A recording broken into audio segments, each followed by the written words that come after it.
Hello student, आप लोग कैसे हैं। आशा करते हैं आप लोग अच्छे होंगे। तो स्वागत है आपका अपना यूट्यूब चैनल सक्सेस गेट ए पॉइंट में। आज के इस वीडियो में हम 10वीं कक्षा के फिजिक्स से कुछ महत्वपूर्ण सब्जेक्टिव क्वेश्चन बताएंगे जो कि आपको बोर्ड एग्जाम के लिए काफ़ी महत्वपूर्ण रहेगा। तो इस वीडियो को शुरू से लास्ट तक देखते रहिए। चैनल पर रहें तो चैनल को सब्सक्राइब कर लीजिए, बेल आइकन को भी दबाइए ताकि इस टाइप की वीडियो जब भी अपलोड करें तो सबसे पहले आप तक पहुँचे। तो चलिए शुरू करते हैं। पहला क्वेश्चन देखते हैं।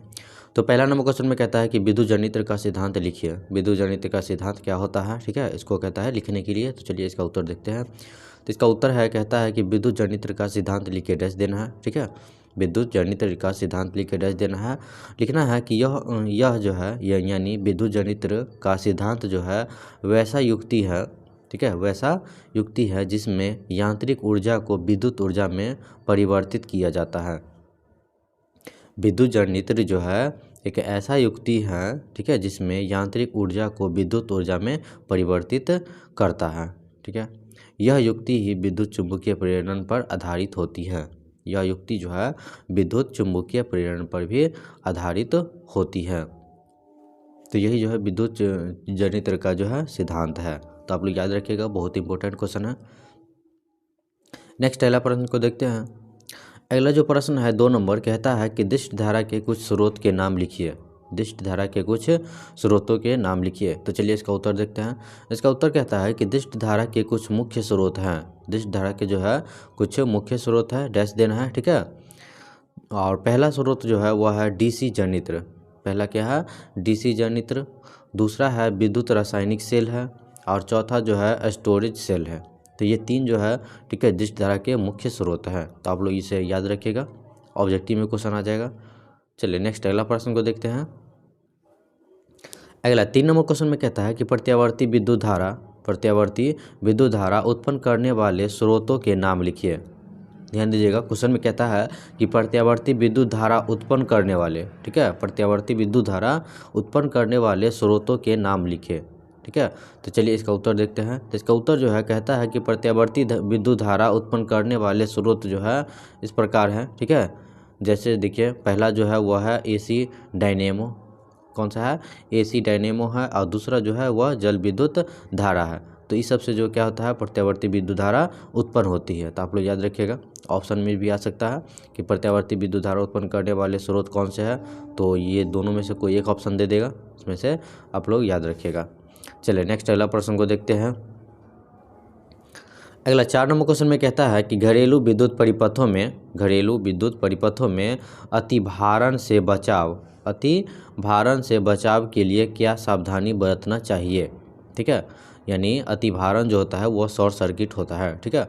तो घरेलू विद्युत परिपथों में जो है अतिभारण यानी शॉर्ट सर्किट से बचाव के लिए क्या सावधानी बरतनी चाहिए। तो चलिए इसका उत्तर देखते हैं।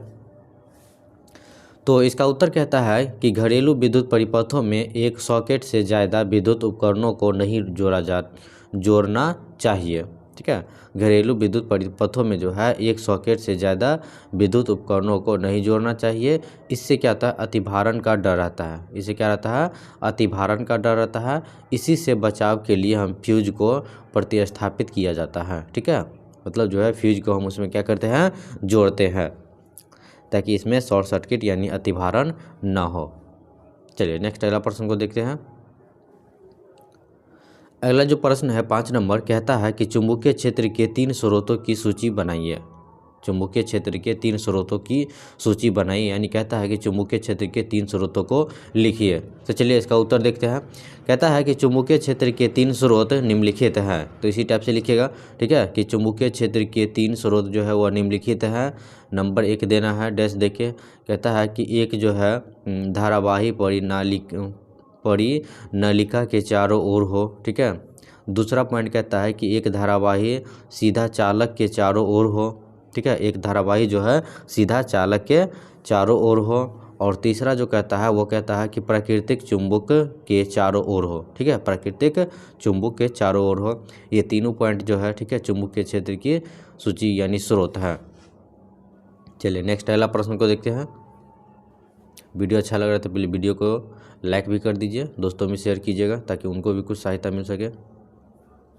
नेक्स्ट अगला 6 नंबर क्वेश्चन में कहता है कि किसी विद्युत परिपथ में लघु पतन कब होता है। किसी विद्युत परिपथ में जो है लघु पतन कब होता है, तो इसका उत्तर देखते हैं। कहता है जब विद्युतमय तार को हम धनात्मक तार भी कहते हैं, ठीक है, याद रखिएगा कि जब विद्युतमय तार, ठीक है, धनात्मक तार तथा उदासीन तार जिसको हम ऋणात्मक तार भी कहते हैं, ठीक है, दोनों सीधे संपर्क में आते हैं तो क्या होता है, अतिभारण होता है, यानी शॉर्ट सर्किट होने लगता है, ठीक है। ऐसी परिस्थिति में जब अतिभारण होता है तो ऐसी परिस्थिति में क्या होता है कि किसी परिपथ में विद्युत धारा, ठीक है, अकस्मात बहुत अधिक हो जाती है, अकस्मात जो है बहुत अधिक हो जाती है। इसी को हम क्या कहेंगे, लघु पतन कहेंगे। बहुत इंपॉर्टेंट क्वेश्चन है। चलिए नेक्स्ट अगला प्रश्न को देखते हैं। अगला जो क्वेश्चन है 7 नंबर, ध्यान दीजिएगा। कहता है कि सौर कुकरों अथवा सौर जल तापकों के उपयोग की सीमाओं एवं विशेषताओं पर चर्चा कीजिए। मतलब कहता है कि सौर कुकरों और सौर जल तापों के लिए, ठीक है, के लिए उपयोग की सीमाओं एवं विशेषताओं पर चर्चा कीजिए, यानी सीमाओं पर भी चर्चा करना है और विशेषताओं पर चर्चा करना है। तो चलिए इसका उत्तर देखते हैं। तो इसका उत्तर में कहता है कि सौर कुकरों अथवा सौर जल, ठीक है, तापकों के उपयोग की सीमाएं इस प्रकार है। तो पहला पॉइंट कहता है कि जो है इससे क्या होता है कि भोजन पकाने में अधिक समय लगता है। सौर कुकरों अथवा सौर जल तापकों के उपयोग से जो है इससे क्या होता है कि भोजन पकाने में अधिक समय लगता है, ठीक है, भोजन पकाने में अधिक समय लगता है। दूसरा पॉइंट कहता है कि इसका प्रयोग, ठीक है, सौर कुकरों का प्रयोग रात में अथवा बादल वाले दिन में नहीं कर सकते हैं, ठीक है। सौर कुकरों का जो है उपयोग जो है वो क्या करते हैं कि रात में उसको हम यूज नहीं करेंगे और बादल वाले दिन भी नहीं कर सकते हैं, क्योंकि सौर कुकर जो है वह धूप से चलता है, ठीक है।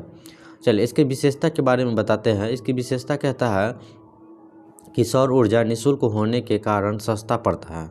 सौर ऊर्जा जो है वह निःशुल्क होने के कारण, ठीक है, यानी सूर्य का जो है रोशनी से जो काम होता है, ठीक है, वो क्या है, फ्री होता है, ठीक है। लेकिन ये जो खरीदने जाएंगे, ठीक है, सौर कुकर जो खरीदने जाएंगे तो वो क्या होता है, सस्ता पड़ता है, ठीक है। दूसरा पॉइंट इसका कहता है कि इससे खाना बनाने में कोई प्रदूषण नहीं होती है। सही बात है, ठीक है, इससे खाना बनाने में क्या है, कोई प्रदूषण नहीं होती है। इसमें कोई वो लकड़ी वगैरह सब जलता नहीं है, इसलिए उसमें कोई प्रदूषण नहीं होता है। तो यही जो है इसका आंसर था। बहुत इंपॉर्टेंट क्वेश्चन है, आप लोग याद रखिएगा। चलिए नेक्स्ट अगला प्रश्न को देखते हैं।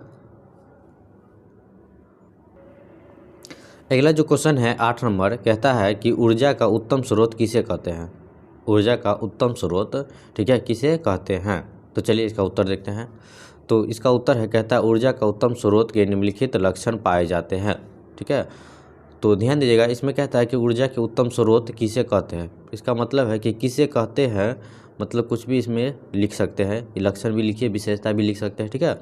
इसमें लक्षण भी लिख सकते हैं, विशेषता भी लिख सकते हैं, सीमाएं भी लिख सकते हैं, ठीक है। तो ये जो है ऊर्जा स्रोत के उत्तम स्रोत किसे कहते हैं, तो इसका उत्तर आ जाएगा, ठीक है। तो चलिए इसका उत्तर ऐसा ही है, कहता है कि ऊर्जा का जो उत्तम स्रोत के निम्नलिखित लक्षण पाए जाते हैं। तो पहला लक्षण क्या है कि ये जो ऊर्जा का उत्तम स्रोत जो है वह सरलता से सुलभ हो सकते हैं, ठीक है, सरलता से सुलभ हो सकते हैं। एक दूसरा पॉइंट जो है कहता है कि भंडारण तथा परिवहन में आसान हो, भंडारण तथा परिवहन में जो है क्या हो, आसान हो, ठीक है। और तीसरा जो पॉइंट कहता है सस्ता तथा रखरखाव में सुविधाजनक हो, सस्ता भी हो और रखरखाव में सुविधाजनक भी हो, यही ऊर्जा का उत्तम स्रोत है। और चौथा पॉइंट जो कहता है प्रति इकाई द्रव्यमान में अधिक ताप देना हो, ठीक है, प्रति इकाई द्रव्यमान में जो है अधिक ताप देना हो, यही जो है ऊर्जा के उत्तम स्रोत कहलाता है, ठीक है। बहुत इंपॉर्टेंट क्वेश्चन है, ये वीवीआई क्वेश्चन है, आप लोग याद रखिएगा। चलिए नेक्स्ट अगला प्रश्न को देखते हैं। अगला 9 नंबर क्वेश्चन में कहता है कि उत्तम ईंधन किसे कहते हैं। ध्यान दीजिएगा, उत्तम ईंधन किसे कहते हैं, ये भी इंपॉर्टेंट क्वेश्चन है। तो इसका उत्तर कहता है कि उत्तम ईंधन के लक्षण, ठीक है। तो पहले बता दिया है कि अगर किसे कहते हैं तो इसमें लक्षण विशेषता कुछ भी लिख सकते हैं, ठीक है। तो चलिए इसका उत्तम ईंधन के लक्षण के बारे में बताते हैं। तो पहला जो लक्षण है कहता है कि उत्तम ईंधन का जो है ऊष्मीय मान अधिक होना चाहिए, ठीक है। इसका ऊष्मीय मान क्या होना चाहिए, अधिक होना चाहिए। और दूसरा पॉइंट कहता है कि उत्तम ईंधन के दहन की तरह, ठीक है, संतुलित होना चाहिए। ठीक है, दहन की तरह जो कैसा होना चाहिए, तो संतुलित होना चाहिए। और तीसरा पॉइंट कहता है यह सस्ता होना चाहिए। और चौथा पॉइंट में कहता है कि दहन के बाद विषैले गैस नहीं निकलनी चाहिए, यही उत्तम ईंधन कहलाता है। ठीक है, बहुत इंपॉर्टेंट है, आप लोग याद रखिएगा, जितना भी क्वेश्चन बता रहे हैं VVI क्वेश्चन बता रहे हैं। ठीक है, तो चलिए इसका उत्तर, चलिए नेक्स्ट क्वेश्चन देखते हैं। अगला 10 नंबर क्वेश्चन में कहता है कि जीवाश्म ईंधन की क्या हानियां हैं। ठीक है, इसमें क्वेश्चन पूछ रहा है कि जीवाश्म ईंधन का जो है क्या हानियां हैं, यानी लॉस है, इसके बारे में बताना है, हानियों के बारे में। तो इसका उत्तर कहता है कि जीवाश्म ईंधन उपयोग करने से निम्नलिखित हानियां होती हैं। ठीक है, तो डैश देना है, नंबर 1 लिखना है कि जीवाश्म ईंधन के बनने में लाखों वर्ष लगते हैं। सबसे पहले ये है हानि, ठीक है, कि जीवाश्म ईंधन को जो है बनने में लाखों वर्ष लग जाते हैं। ठीक है, दूसरा पॉइंट कहता है कि जीवाश्म ईंधन जलाने से वायु प्रदूषण हो जाती है। जीवाश्म ईंधन जलाने से जो है क्या होता है, वो वायु प्रदूषित हो जाती है। तीसरा पॉइंट इसका कहता है कि जीवाश्म ईंधन का और नवीकरणीय ऊर्जा स्रोत है। जीवाश्म ईंधन जो है वो क्या है, और नवीकरणीय ऊर्जा स्रोत है। तो यही इसकी हानियाँ थी। चलिए नेक्स्ट अगला प्रश्न को देखते हैं। अगला जो प्रश्न है 11 नंबर, तो 11 नंबर क्वेश्चन में कहता है कि सौर कुकर के लिए कौन सा दर्पण, अवतल दर्पण हो या उत्तल दर्पण हो या समतल दर्पण हो, सबसे अधिक यानी सबसे अधिक सर्वाधिक उपयुक्त होता है, क्यों। सौर कुकर के लिए जो है कौन सा दर्पण जो है, जैसे कि अवतल दर्पण हो, उत्तल दर्पण हो या समतल दर्पण हो, सबसे उपयुक्त माना जाता है। तो इसका उत्तर है सौर कुकर के लिए अवतल दर्पण सबसे अधिक उपयुक्त होता है। ठीक है, क्योंकि यह दर्पण सूर्य से आने वाले सभी किरणों को एक बिंदु पर अभिसरित करता है। क्या करता है, अभिसरित करता है तथा अत्यधिक ऊर्जा प्रदान करता है। ठीक है, इसीलिए जो है सौर कुकर के अवतल दर्पण सबसे अधिक उपयुक्त माना जाता है। नेक्स्ट अगला प्रश्न देखते हैं। 12 नंबर क्वेश्चन में कहता है ऐसे 2 ऊर्जा स्रोतों के नाम लिखिए जिन्हें आप समाप्त मानते हैं। ऐसे 2 ऊर्जा स्रोतों के नाम लिखिए जिन्हें आप समाप्त मानते हैं, अपने चयन के लिए तर्क दीजिए। तो इसका उत्तर है, कहता है कोयला तथा पेट्रोलियम असीमित नहीं है। कोयला तथा पेट्रोलियम जो है वो असीमित नहीं है, एक ना एक दिन इन्हें क्या होना है, समाप्त होना ही है। इसको बनाने में लाखों वर्ष लग जाते हैं। ठीक है, इसको बनाने में जो है लाखों वर्ष लग जाते हैं। फिर यह निश्चित नहीं है कि ये पुनः बनेंगे भी या नहीं बनेंगे।